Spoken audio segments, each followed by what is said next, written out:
Bueno, Paco Núñez, presidente del Partido Popular en Castilla-La Mancha. Estamos en el corazón de La Mancha, además, entre viñedos. ¿Cómo ve en general la situación de la agricultura regional? Bueno, es un placer estar aquí con vosotros y además estar justo en el corazón de nuestra autonomía y entre uno de los cultivos más importantes, más simbólicos y más representativos de nuestra región, como es el viñedo. Yo no puedo negar que estoy preocupado. Estoy preocupado porque el agricultor, el ganadero, tiene serias dificultades para llegar a final de mes. Me preocupan varias cosas de manera fundamental. La primera, un agricultor no puede pasar más tiempo en el despacho de una asesoría fiscal que encima de un tractor. El agricultor debe tener el tiempo a su disposición para estar aquí, para estar en el campo, para cuidar de sus animales, en el caso del ganadero. Pero hoy el exceso de burocracia, la montaña de papeles en la que la administración ha envuelto al agricultor y al ganadero, le obligan a estar días enteros junto a su asesor en un despacho, en una entidad bancaria. Eso no puede ser, no puede ser. El agricultor tiene que tener disponibilidad de su tiempo y eso me preocupa mucho. Cómo la burocracia ha inundado al campo es un verdadero drama y hay que podar toda esa burocracia y hay que reducirlo al máximo. Me preocupa mucho la falta de agua. La realidad es que el presidente de Castilla-La Mancha, Emiliano García Paje, habla mucho de agua, pero lleva 11 años de presidente de la Junta de Comunidades y hoy un agricultor de a pie en Castilla-La Mancha, un ganadero de a pie en Castilla-La Mancha tiene menos agua que hace 11 años. El balance hídrico de Emiliano García Paje es que en el campo hay menos agua y pasan varias cosas. Estamos en plena Mancha, como bien decías. ¿Cuántas veces se le han prometido a los agricultores la regularización de las aguas prioritarias? Se han publicado muchas veces testimonios de García Paje diciendo que es inmediato. 11 años después no ha regularizado ni un solo pozo. Con el agua de Castilla-La Mancha riegan en Portugal. Esto hay que saberlo. Hubo un plan de cuencas que lo firman Paje y Sánchez, un plan de cuencas que lo firman los dos líderes del Partido Socialista, y como consecuencia, por culpa de ese plan de cuenca firmado por Paje y con Sánchez, el agua de nuestra región no se puede tocar en Castilla-La Mancha y, sin embargo, cuando cruza Portugal, riegan los portugueses. Se han multiplicado los regadíos en Portugal. Se ha puesto en marcha un gran pantano en la Alqueva, en Portugal, para usar el agua de nuestros ríos. ¿Cómo es posible que el Partido Socialista, que Emiliano García Paje y que Pedro Sánchez hayan firmado un papel para que el agua de nuestra tierra acabe en manos de Portugal y un castellano manchego no la pueda utilizar?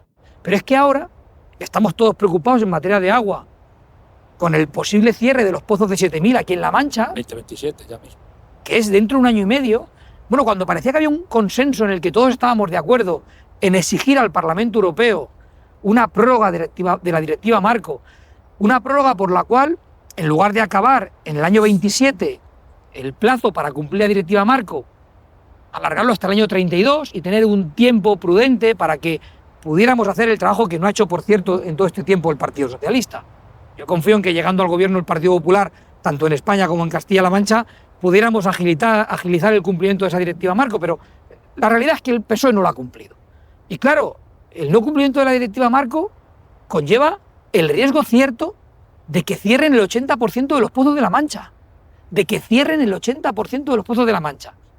Y teníamos un cierto consenso en torno a que haya que pedir al Partido Popular Europeo, el Parlamento Europeo, el Partido Popular Europeo ya se había comprometido a que lo pidiéramos de manera conjunta para que se alargara la directiva marco y no se cerraran esos pozos.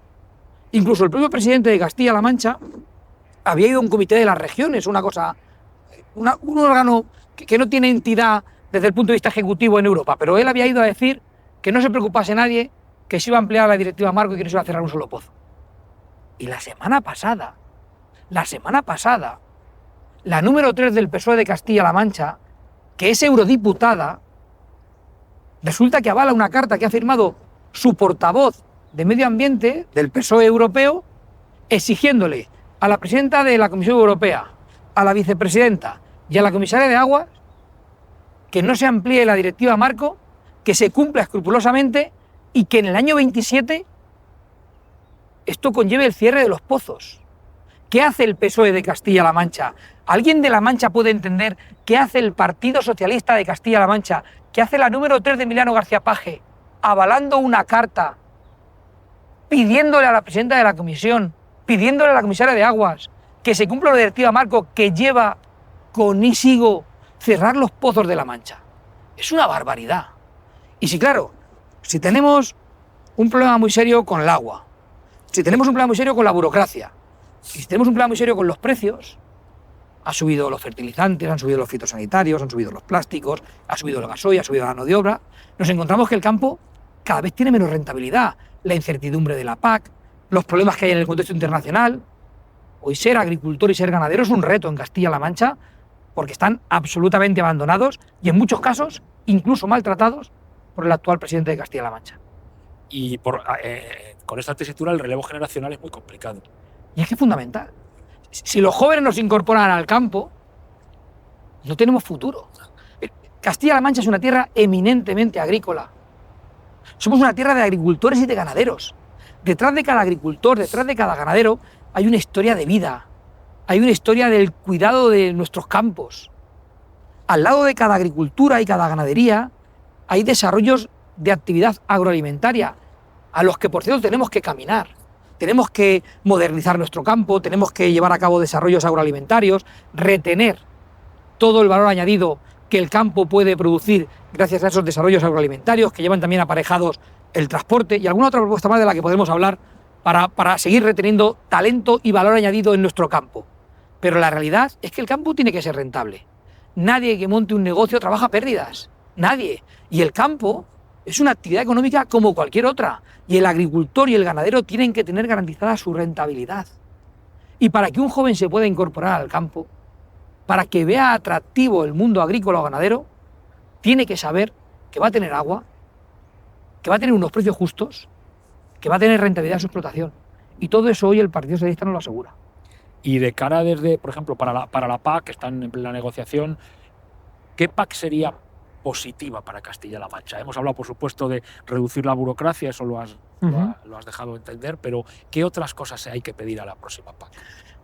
La PAC tiene que dar certidumbre al campo, tiene que dar estabilidad. Y hay que entender la PAC como es, una ayuda que permite que pueda haber una serie de productos en la mesa a un precio razonable. Y esto es fundamental. Para eso se creó. Para eso se creó. O sea, la PAC es una forma de que el consumidor pueda tener un producto de máxima calidad de nuestro campo que pueda adquirirlo a un precio razonable. Por lo tanto, no se puede jugar con el futuro de la PAC, porque está jugando con el futuro de la alimentación, con el futuro de la soberanía alimenticia de en este caso, de nuestro continente, de Europa. Por lo tanto, la PAC no puede bajarse a costa de querer subir otras políticas europeas. Yo lo he dicho claro, se lo he dicho al comisario de Agricultura, he estado con el comisario de Agricultura en 2 ocasiones, y en las 2 le he trasladado el mismo mensaje. No vamos a aceptar ni un solo recorte, ni un solo euro menos en la PAC. Necesitamos una PAC que sea justa, una PAC que llegue directamente al agricultor y que llegue directamente al ganadero. No nos gustan esos sobres nacionales por los que el dinero puede ir al Estado y el Estado decidir en qué lo gasta. La PAC tiene que ir al agricultor, tiene que ir al ganadero. Con sus 2 pilares, como siempre. Tiene que mantener los 2 pilares, porque un pilar es fundamental para el desarrollo agrícola y ganadero, pero otro es fundamental para nuestro desarrollo rural y para aquellas inversiones de modernización de nuestro campo, para la política de incorporación de los jóvenes. No podemos perder el segundo pilar de la PAC. Perder el segundo pilar de la PAC sería una verdadera ruina para el campo de Castilla-La Mancha. Y la PAC tiene que entenderse también desde la localización. Y quiero explicar esto. No pueden opinar a la hora de hacer una PAC para Castilla-La Mancha solamente los del norte de Europa. Hay que entender las condiciones climáticas, las condiciones del terreno de nuestra tierra. No puede ser igual un agricultor de Alemania que tiene mucha agua que un agricultor de La Mancha. Mira, que tiene estas tierras. Y no es tan mal. Hoy. Ya ha estado lloviendo estos días. Lloviendo. No puede ser igual. Tenemos que hacer ver a las instituciones europeas que hay que escuchar a cada territorio y que hay que adecuar la PAC al territorio en el que estás.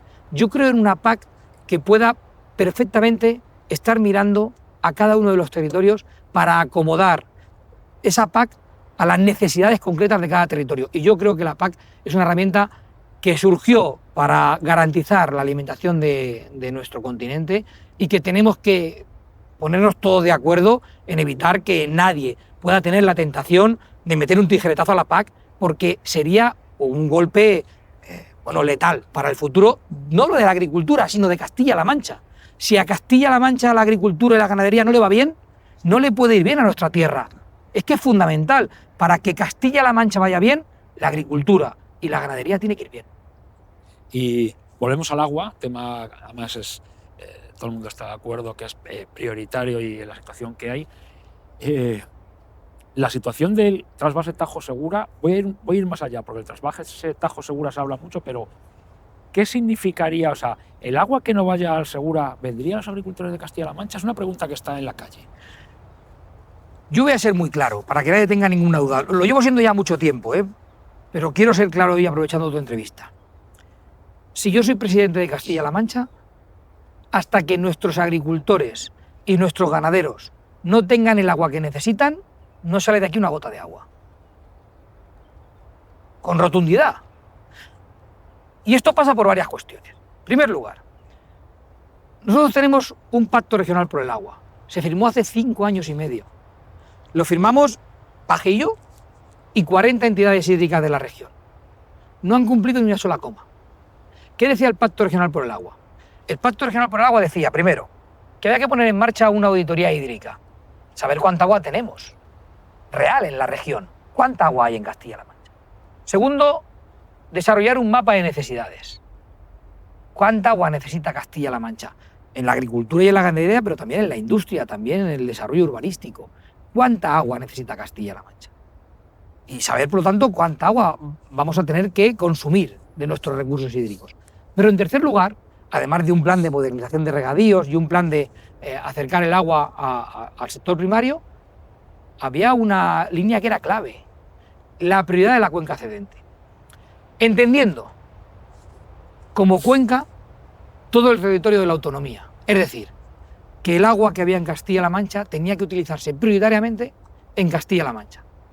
Todo eso lleva 5 años y medio sin cumplirse. Y claro que tenemos que ir a un pacto nacional por el agua. No habrá pacto nacional por el agua hasta que Feijóo no sea presidente del gobierno, porque esto yo creo que ha quedado meridianamente claro que Pedro Sánchez no tiene ninguna voluntad de sacar adelante un pacto nacional por el agua. Pero claro que tenemos que ir a un pacto nacional por el agua, pero Castilla-La Mancha tiene por primera vez en su historia un documento de unidad en materia de agua, que es el Pacto Regional por el Agua. Vamos a cumplirlo. ¿Por qué Paje no ha cumplido en 5 años y medio el Pacto Regional por el Agua? ¿Por qué ni tan siquiera se ha atrevido a entregarle el Pacto Regional por el Agua a Pedro Sánchez? Yo me propongo cumplir el Pacto Regional por el Agua en su integridad. Me propongo como presidente llevar ese pacto a la mesa de negociación en la que se hable del Pacto Nacional por el Agua, pero sobre todo, lo decía al principio, me comprometo a que hasta que nuestros agricultores y nuestros ganaderos no tengan el agua que necesitan para su explotación, de aquí no salga una gota de agua. Bueno, seguimos entre viñas. Mira que bien apuntan. Que bien apuntan ahora. Pero, por ejemplo, el tema de los conejos. Estamos en una zona muy castigada. Que hay otras zonas muy castigadas, porque están en toda Castilla-La Mancha, pero La Mancha, la zona de Cristana, Pedro Muñoz, Tomelloso, está haciendo el Toboso, está haciendo mucho daño. Se ha generalizado en toda la región. Hay lugares donde se está comiendo el 90% de la cosecha, 40-50% de la cosecha de media en cualquier lugar que esté afectado por los conejos. Y es que es urgente la declaración de plaga. Aunque se hayan negado permanentemente cuando hemos pedido esa declaración de plaga en el Parlamento de Castilla-La Mancha, la declaración de plaga es urgente. Está claro que hay que introducir elementos de caza, pero solo con plomo no vamos a acabar con los conejos. No. Hace falta combinar los elementos de caza con elementos excepcionales que, con motivo de la declaración de plaga, se puedan introducir para acabar con una sobrepoblación de conejos que se está comiendo nuestras cosechas. Y además hay que compensarlo con ayudas directas a los agricultores. Aquel agricultor que haya sufrido una pérdida de la cosecha como consecuencia de los conejos tras la declaración de plaga tiene que poder recibir ayudas. Que no puede ser que ahora una plaga de conejos se una también a los problemas que tiene el campo y acabe pues arruinando el futuro de muchos agricultores. Y seguimos con la viña. Castilla-La Mancha es el gran viñedo de España y de Europa y del mundo. En su opinión, ¿el sector vitivinícola regional va bien? Bueno, yo creo que tenemos un gran sector vitivinícola. Somos el 50% del vino de nuestro país. Sí. Tenemos grandes etiquetas que producen algunos de los mejores vinos del país.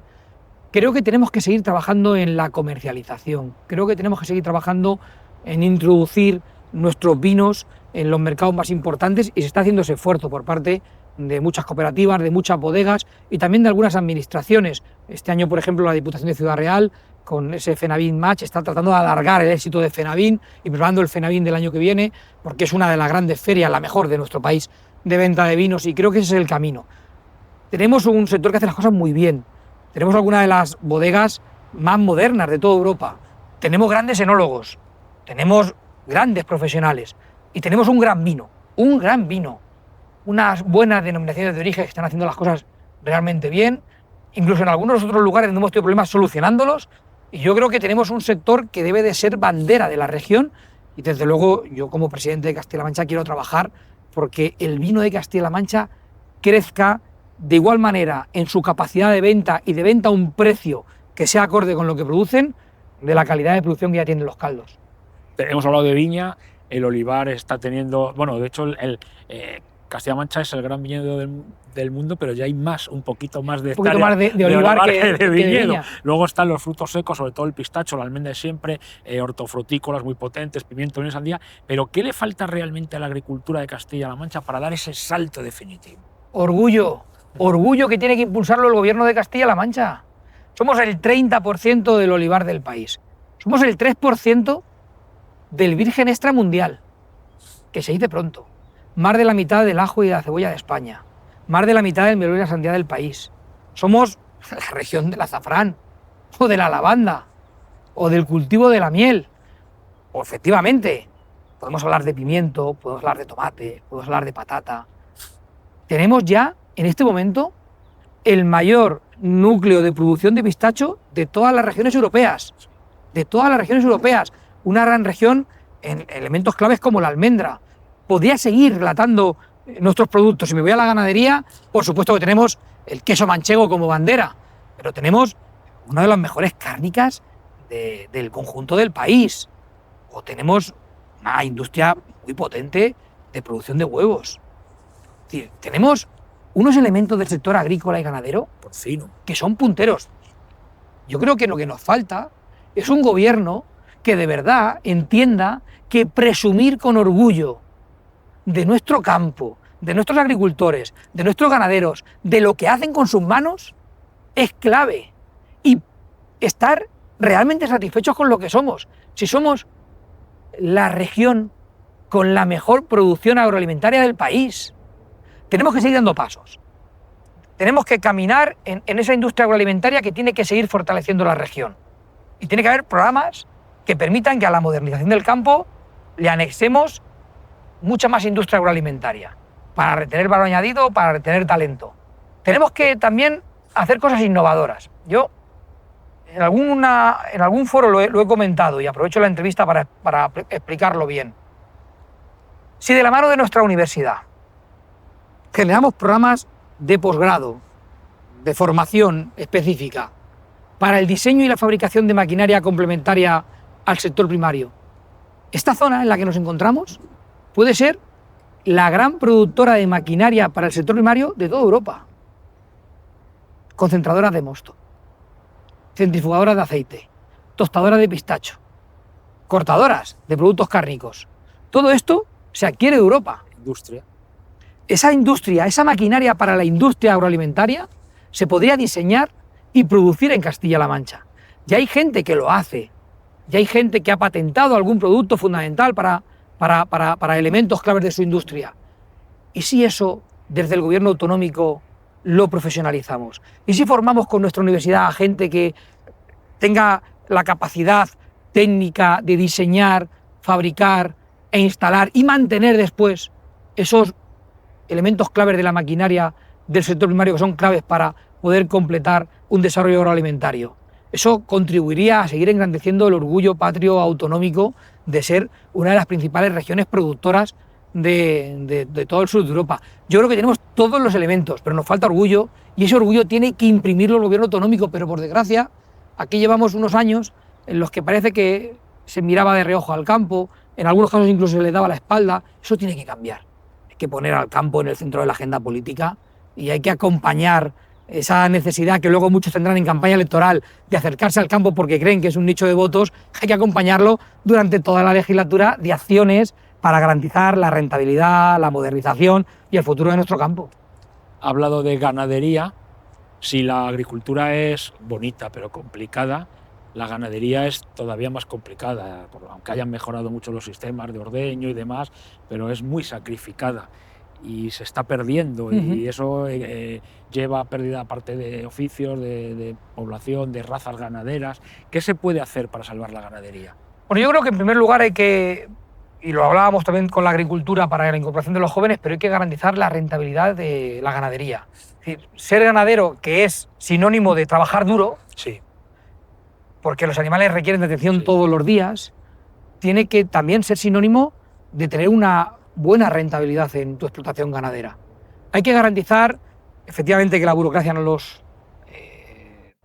ralentice, hay que garantizar que la fiscalidad no les reste la rentabilidad, hay que garantizar que el agua para los animales vaya a llegar, hay que garantizar que los productos tengan un buen precio y hay que ordenar y presumir de nuestra ganadería, desde el vacuno de carne al vacuno de leche, desde nuestra raza pura manchega, del porcino tan importante que tenemos en la región. Tenemos una gran ganadería, somos una de las grandes regiones ganaderas del país, pero hay que garantizar la rentabilidad de nuestra ganadería y hay que evitar que la burocracia acabe lastrando tanto la ganadería que sea inviable y que no sea atractivo. Para hacer atractiva la ganadería hay que eliminar burocracia y hay que garantizar rentabilidad. Y vamos a acabar hablando de desarrollo rural, que de una u otra manera está ligadísimo al campo, porque nuestros pueblos no serían nada sin agricultura y sin ganadería. Se habla mucho de desarrollo rural, de vamos a poner 5G, sí, pero ¿para quién? Tendrá que haber gente. Claro, yo siempre he creído que para combatir la despoblación había un elemento clave que es generar empleo. Para que una persona, para que una familia se pueda asentar en un pueblo de Castilla-La Mancha, necesita tener una oportunidad laboral. Eso hay que acompañarlo después de servicios y de una sanidad que dé servicio a la gente que vive en el pueblo y de una educación que pueda acoger a los niños que viven en el pueblo y de unos servicios sociales que puedan cuidar de las personas cuando tienen cualquier problema o cuando se hacen mayores, pero hace falta generar empleo. El principal nicho para generar empleo en nuestros pueblos es la agricultura y es la ganadería, y por lo tanto tenemos que ser capaces de desarrollar políticas de lucha contra la despoblación basadas en la generación de empleo vinculado con la ganadería, de empleo vinculado con la agricultura, también de empleo vinculado con el turismo rural y con los oficios. Hablar de los oficios que se pierden. Si somos capaces de que haya un relevo generacional en el campo para los oficios, podremos asentar mucha gente en nuestro campo. Nosotros hemos estado trabajando ya en la posibilidad de que una persona que ya está en la cercanía de la jubilación y que trabaja en un oficio, en una carpintería, en una albañilería, en una herrería, oficios que además luego están muy vinculados también con el sector primario, que esa persona que está pensando en jubilarse pueda tener a alguien a quien formar, a quien enseñar, una especie de formación profesional en oficios muy vinculada al territorio, muy específica y muy concreta con la persona que se va a jubilar. Que pueda haber una simbiosis de que la persona que está a punto de jubilarse forme a la persona joven que se quiere incorporar, que después pueda haber una ayuda económica para formalizar un traspaso, de manera que el que se jubila se pueda jubilar en mejores condiciones, porque ha obtenido un traspaso por su negocio, no cierre la herrería y allí se queda la nave y la historia de vida, seguramente de varias generaciones, que ahora cierra y que nadie se quiere quedar con los clientes, con la zona en la que se trabajaba y esa nave sin poder ser aprovechada. Que fomentemos ese traspaso mediante una ayuda económica, que el que se jubila lo haga con más dignidad porque tiene un colchoncete que ha hecho gracias a este traspaso y que el que se incorpora, además de la formación, de los consejos, tiene una agenda viva de clientes y una comarca en la que puede trabajar. Eso asienta población, mantiene oficios y de manera muy quirúrgica nos permitiría poder llevar a mucho territorio la capacidad de generar puestos de trabajo para ir sumando poco a poco en muchos pueblos nichos de empleo que puedan permitir luchar contra la despoblación. Generar empleo en el mundo rural es clave para combatir la despoblación. Y en esa línea hay un problema gravísimo. El problema de la agricultura tiene muchos beneficios, muchas bonanzas, pero algún problema. Hay uno, y además en la misma línea, el traspaso. Hay muchos jóvenes que les cuesta mucho el acceso a la tierra. Si no es por vía familiar, es muy complicado, pues porque los precios son los que son. Eso se podría también traspasar, la misma idea, un poco para que hubiera relevo generacional, para que hubiera traspaso de tierras? Y la mejor forma de hacerlo es vía fiscal. Primero es que hay que eliminar el impuesto de sucesiones y donaciones. Esto me parece fundamental. El impuesto a la muerte hay que quitarlo ya.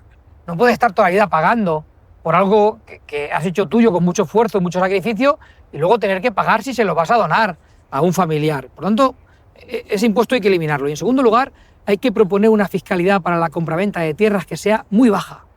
Muy baja. ¿Para qué? Para que sea fácil poder hacer compraventa de tierras, para que podamos desarrollar elementos de productividad en el sector primario sin tener que tener la fiscalidad como un elemento que pueda provocar rechazo. Bajar impuestos en la compraventa del suelo agrícola es fundamental para que sea atractivo poder acceder a explotaciones agrícolas y ganaderas. Y hay elementos con los que se puede conjugar en relación a lo que tú decías, pero no hay que caer en el error en el que cayó desde mi punto de vista el gobierno de Castilla-La Mancha. ¿Acordaréis cuando modificó a final de la pasada legislatura una legislación por la cual abría la puerta a la expropiación de tierras? Abría la puerta a la expropiación de tierras. La última ley de la última ley de la legislatura. legislatura. Era una ley de economía de agricultura familiar y decía que podía expropiar tierras. Así lo ponía en la ley.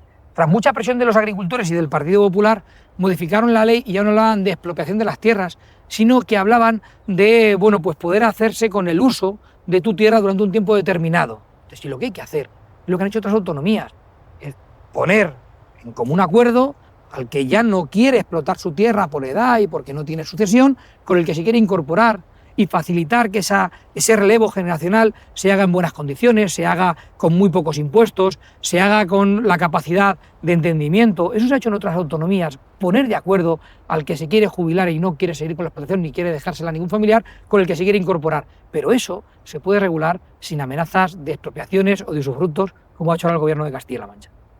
Pues muchas gracias. Muchísimas gracias a ti. Placer.